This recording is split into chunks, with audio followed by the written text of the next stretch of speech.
வணக்கம் நண்பர்களே, இன்னைக்கு வீடியோ நம்ம எதை பற்றி பார்க்க போகிறோம் அப்படின்னா, இன்னைக்கு இப்போ இந்த வீடியோவை நீங்கள் பார்த்துட்டு இருக்கீங்க அப்படின்னா கண்டிப்பாக உங்கள் ஃபோனில் தான் நீங்கள் இதை பார்த்துட்டு இருப்பீங்க.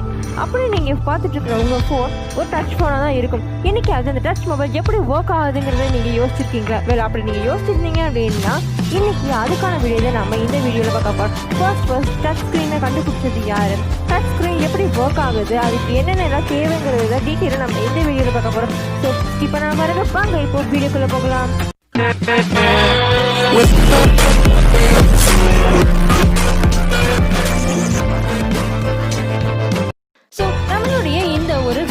அப்படிங்கிறது ஒர்க் ஆகிறதுக்கு முக்கியமான தேவை இந்த கெப்பாசிட்டர் தான். இந்த கெப்பாசிட்டர் ஒர்க் ஆகிறதுக்கு தேவையானது சார்ஜஸ்.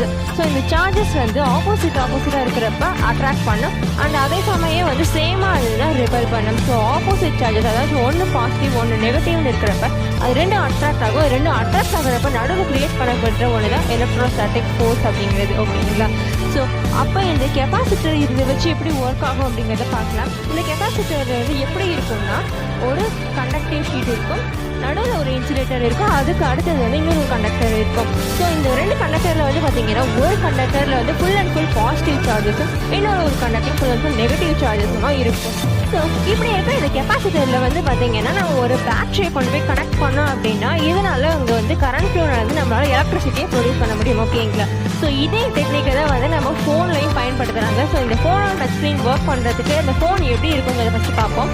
அது எப்படின்னா, முதல்ல ஒரு கிளாஸ் லேயர் இருக்கும். அந்த கிளாஸ் லேயருக்கு கீழே வந்து full and full positive charges கொண்ட ஒரு கண்டக்டிவ் ஷீட் இருக்கும். அதுக்கு கீழே ஒரு இன்சுலேட்டிங் ஷீட் இருக்கும். அதுக்கு கீழே வந்து பார்த்தீங்கன்னா full and full negative charges கொண்ட ஒரு கண்டக்டிவ் ஷீட் இருக்கும். எப்படி நம்ம கெப்பாசிட்டரில் பார்த்தோமோ அதே மாதிரி தான் இங்கேயும் இருக்கும். அண்ட் நம்மளோட கெப்பாசிட்டரில் இருந்த மாதிரி இங்கேயும் வந்து ஒரு எலக்ட்ரிக் ஃபீல்டு வந்து கிரியேட் ஆகியிருக்கும். அந்த எலக்ட்ரிக் ஃபீல்டை வந்து நம்மளோட ஃபோன் ப்ராசஸர் வந்து எப்போவுமே மெஷர் பண்ணிக்கிட்டே இருக்கும். ஸோ இதனோட இன்டர்னல் ஸ்ட்ரக்சர் வந்து இப்படி தான் இருக்குன்னு பார்க்க, இது எப்படி இப்போ ஒர்க் ஆகுதுங்கிறத பார்க்கலாம். ஸோ இப்போ நம்ம கையை கொண்டு போய் அந்த ஃபோன் மேலே டச் பண்ணுறப்ப என்னன்னா, நம்மளோட கையில் ஏற்கனவே ஒரு பாசிட்டிவ் இல்லை ஒரு நெகட்டிவ் சார்ஜ் இருக்கும்.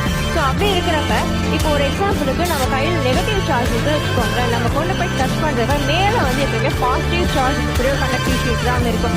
இந்த நெகட்டிவ் சார்ஜும் அந்த பாசிட்டிவ் சார்ஜும் ஒன்று அட்ராக்ட் பண்ணும். அண்ட் இந்த சிக்னல் வந்து எலக்ட்ரிக் ஃபீல்ட்ஸ் இருக்கு இல்லையா, ஸோ அது வழியாக வந்து பார்த்தீங்கன்னா நம்ம ஃபோனுடைய ப்ராசஸருக்கு போய் சேரும். அப்படியே சேர்றப்ப இந்த இடத்துல தான் இவங்க டச் பண்ணுறாங்க அப்படின்னு சொல்லி நம்ம அங்கே என்ன டச் பண்ணியிருக்கோமோ, ஒரு ஆப் ஓப்பன் பண்ணுறது அந்த ஆப் ஓப்பன் பண்ணுறது, இல்லை நம்ம டைப் பண்ணுறதுனா அந்த லெட்டரை கொண்டு போய் டைப் பண்ணுறது கரெக்டாக, இந்த மாதிரி விஷயங்கள் நம்மளோட ஃபோன் ப்ராசஸர் கரெக்டாக செஞ்சு முடிக்குது.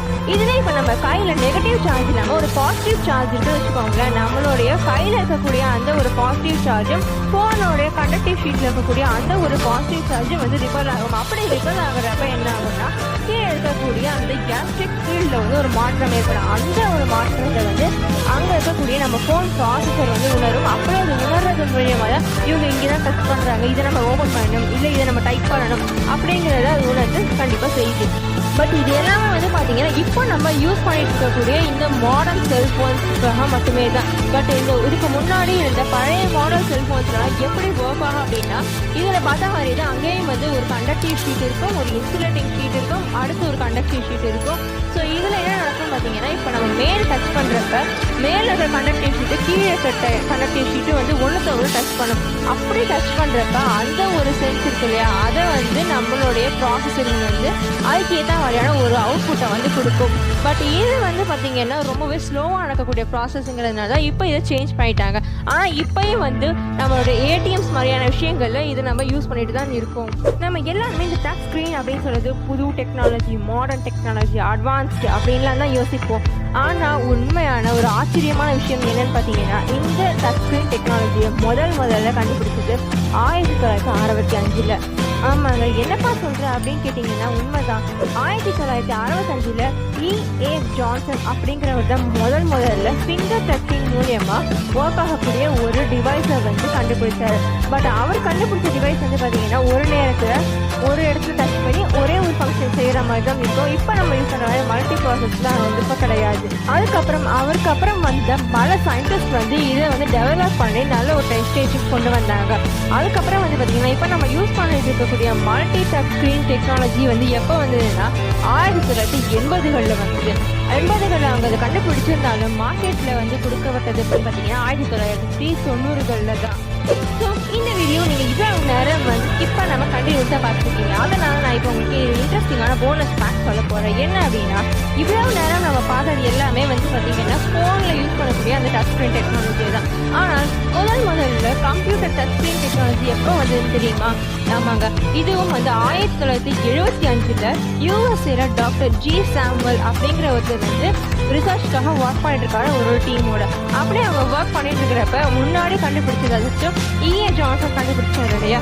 ஸோ அந்த ஒரு டெக்னாலஜி அவங்க அங்கே பயன்படுத்திட்டு இருந்தாங்க. அது வந்து அவங்களுக்கு யூஸ் பண்ணுறது கன்வீனியண்ட்டாக இல்லை அப்படிங்கிறதுனால ரொம்ப என்ன செய்யறான்னு யோசிச்சுட்டே இருந்தாங்க. அப்போ அங்கே இருந்த ஒரு டாக்டர் ஹாஸ்ட் அப்படிங்கிறது தான் இவங்களோட கன்வீனியன்ஸ்க்காக முதல்ல ஏதாச்சும் டச் ஸ்க்ரீன் கம்ப்யூட்டர் அப்படிங்கிற ஒன்றை கண்டுபிடிச்சாரு.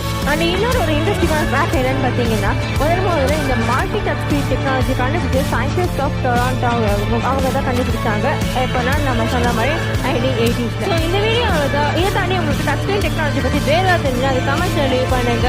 அண்ட் இந்த வீடியோ உங்களுக்கு கண்டிப்பாக பிடிச்சிருக்கோம் அப்படின்னு நம்புறேன். அப்படி பிடிச்சிருந்ததுன்னா லைக் பண்ணுங்க, கமெண்ட் பண்ணுங்க. பிடிக்கிறேன்னா டிஸ்லைக் பண்ணிட்டு ஏங்கிட்ட கமெண்ட்ல சொல்லிட்டு போங்க. உங்க ஃப்ரெண்ட்ஸ் அண்ட் ஃபேமிலி யாராவது இது ரொம்பவே இன்ட்ரெஸ்டிங்காக இருந்தாங்க அப்படின்னு சொன்னீங்கன்னா மறக்காம அவங்ககிட்ட இந்த வீடியோவை ஷேர் பண்ணுங்க. அண்ட் இதே மாதிரி இன்னும் நிறைய இன்ஃபர்மேட்டிவான வீடியோஸ் நீங்கள் பார்க்கணும்னு நினைச்சீங்கன்னா மறக்காம நம்ம இன்ஃபர்மேஷன் சேனலுக்கு சப்ஸ்கிரைப் பண்ணுங்க. கூடவே ஒரு பெல் ஐக்கான் இருக்கும், அதை ப்ரெஸ் பண்ணி ஆல் அப்படிங்கிற ஆப்ஷனை எனேபிள் பண்ணிக்கோங்க. அப்போ தான் நான் போடுற எல்லா வீடியோஸும் உங்களுக்கு உடனுக்குடன் வந்து சேரும். உங்களுக்கு வேறு ஏதாவது டாபிக்ஸ் தெரிஞ்சால் அதை கமெண்ட்ஸ் லீவ் பண்ணுங்க. வேற ஒரு இன்ட்ரெஸ்டிங்கான வீடியோவில் உங்களை வந்து பார்க்குறேன். அது வரைக்கும் நன்றி.